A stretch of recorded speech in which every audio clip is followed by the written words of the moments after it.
actually, hindi naman lalakas na yan kay Marcos. Wala naman tao ang mga halang lang ang kaluluwang kakampi niya ngayon kasi he has elevated this matter from a mere political crisis into a spiritual crisis. Nasa spiritual crisis na tayo no? Ako, hindi ako gumagamit ng hindi ako moralistic na ganyan yung the fight between good and evil, pero they crossed the line. The president crossed the line at explain ko kung anong sa palagay ko ay nangyari. Sa opinion ko lang naman, ano? Kasi napakarami ng mga abogado, mga political analysts, marami ng mga kolumnista ang naglabas ng kanilang opinion or obserbasyon ukol sa mga nangyari nitong mga nakaraang araw. Pero kung 0 to 100, ang mga Duterte ngayon palagi ko pumapayagpag between 80 to 90. Si Marcos naman siguro between 3 to 5%. Yan ang aking at i-justify ko yan sa interview na ito, Adman. Yes po, si Jade po ito, Kaado. Kasi nakikita po natin gabi-gabi, mula po noong dinala ang dating Pangulo sa Netherlands, talagang nagsilabasan po yung mga kababayan natin, nagtitipon-tipon, nagkakaroon ng mga prayer vigil, Kaado. Ito nga po ay nakikita natin na mas lalo pang lumalawak yung suporta at ni dating Pangulong Duterte kumpara dito sa mga kay Bongbong Marcos Jr. kasi mas maraming galit na. Yan ba din ay nakikita mo rin? In fact, noon pa man tinawag ko na yung partido ng Bagong Pilipinas na Partido Poso Negro dahil mas malalim pa kaysa sa inidoro abutin yan Dahil dito, pinakita lamang nila na wala na silang kaluluwa. At I think the Marcos, the Arenetas, and the Romualdezes have succeeded in organizing the people against them. Na palagay ko wala na makikita magmabuti pang gagawin ang taong bayan dito sa mga sakim na sakim at sabik na sabik sa kapangyarihan. Wala namang maibigay na resulta, wala namang ma-deliver na kabutihan sa bayan. In fact, meron akong isang artikulo na lalabas next week tungkol sa collapse ng cabinet ni Marcos. No? Nagko-collapse ng cabinet ni Marcos At hindi na ako nagugulat kung magkaroon man ng mga mass resignation sa gobyerno, sa kapulisan, o di kaya sa militar, hindi na ako nagugulat niyan. Opo. Talagang Pero alam mo, Jay, sa aking analysis, no? Hindi ito coincidental na nangyari. Hindi ito, planado ito from the very beginning Alam mo, paalis pa lamang si Presidente papuntang Hong Kong, may tumawag sa amin general, sa amin dalawa ni former Secretary Jacinto Paras. At sinasama kami sa Hong Kong. Ang sabi namin, huwag nang pumunta sa Hong Kong. Dahil pag nagkaroon ng movement palabas ng bansa si Presidente Duterte, he is exposing himself to surprises, no? So, sa aking konklusyon, no? Si President Duterte walked into a trap that was conspired with no less than the President himself uh, envisioning it. Alam mo, sa kanyang interview, sa pagharap niya sa press con, klarong-klaro eh. Alam niyo, ako ay isang linguistic and contextual analyst, no? Hindi ako basta nagbibigay ng opinion. Ang opinion ko ay sangayon sa aking research at saka obserbasyon. Sa pag-obserba, hindi lamang ng mga salita, kundi ang paggamit ng salita at body English. Nung siya ay humarap noong 12:07 ng umaga sa sambayanan sa isang press con, halatang-halata na kabadong-kabado siya at wala siya sa sarili niya at ang kanyang sinasabi lamang ay kung ano yung nasa prepared script. Malalim itong sitwasyon na ito eh. Marami implikasyones, no? Katulad nito, isa-cite ko na, no? Doon sa 2 minutes 24 seconds ng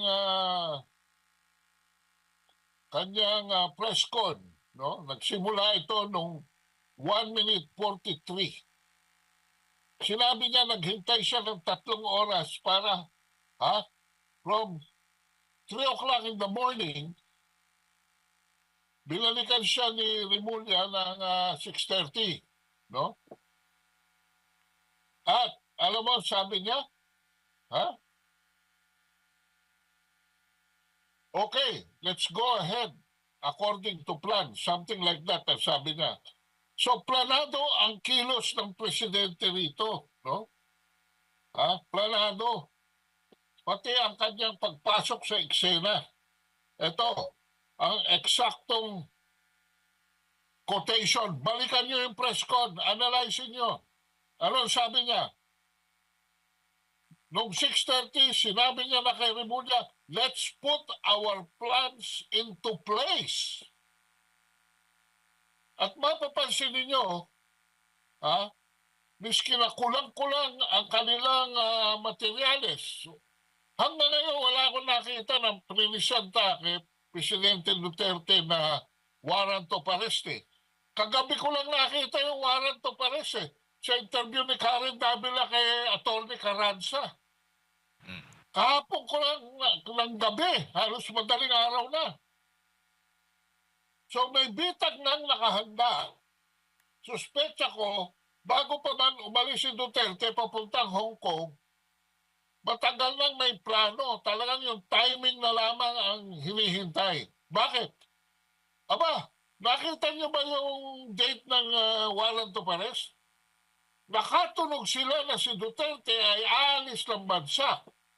At ikinalat nila ang balita sigon sa kanilang sapantaha na si Duterte ay aalis ng Pilipinas at baka hindi na bumalik. Alam niyo ba yung petsa ng pinakita lamang sa telebisyon eh? March 7, nung Biyernes lamang ginawa ang warrant of arrest ng ICC.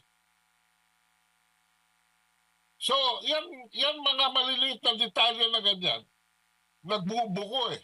Nagbubuko sa mga dito sa mga excuse. Wala ito, puro itong Interpol, sumusunod ako sa Interpol, Hindi ako sumusunod sa ICC.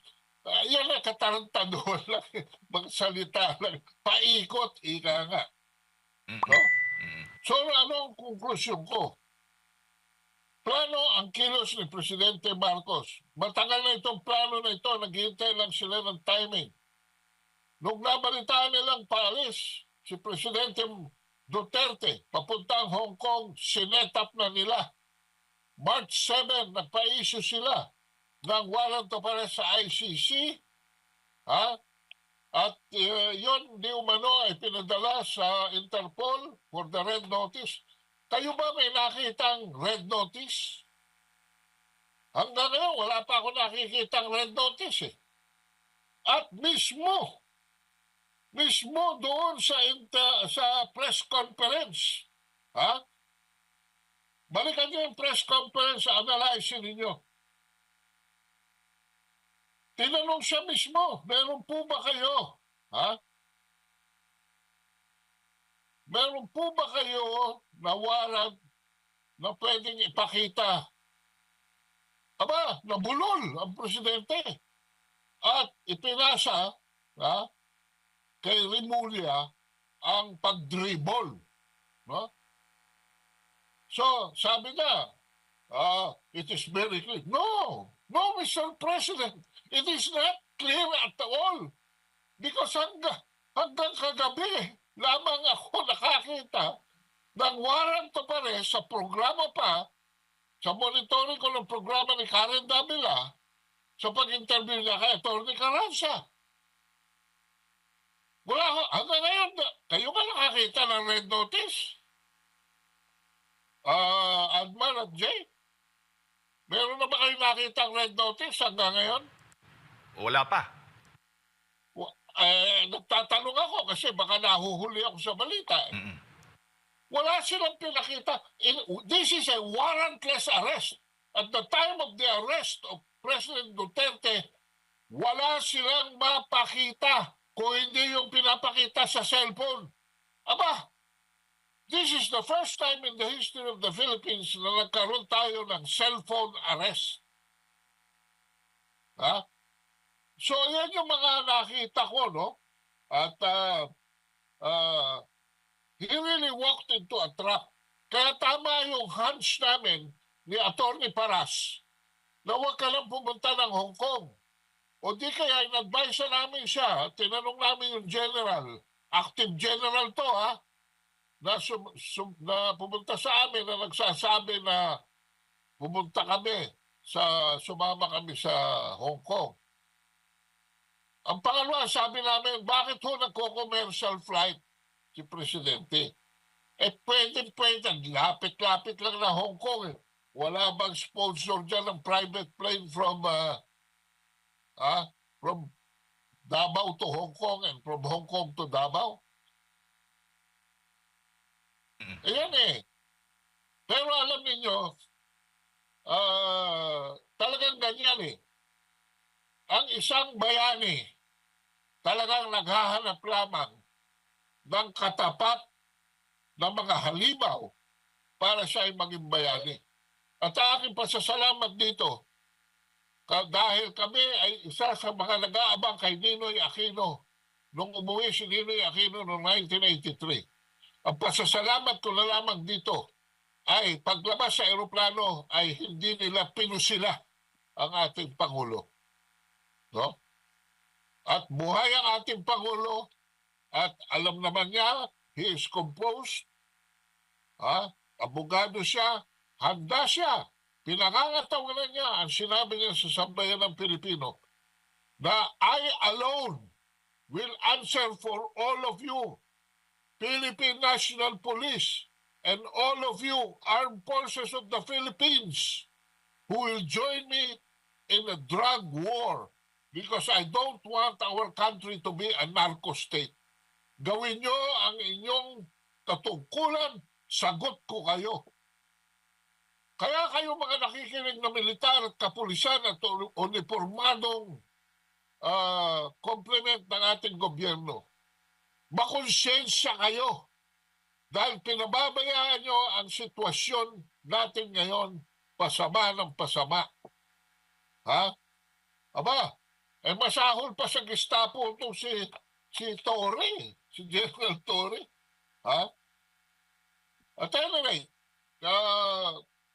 yun lang aking masasabi dyan pagdating doon sa circumstances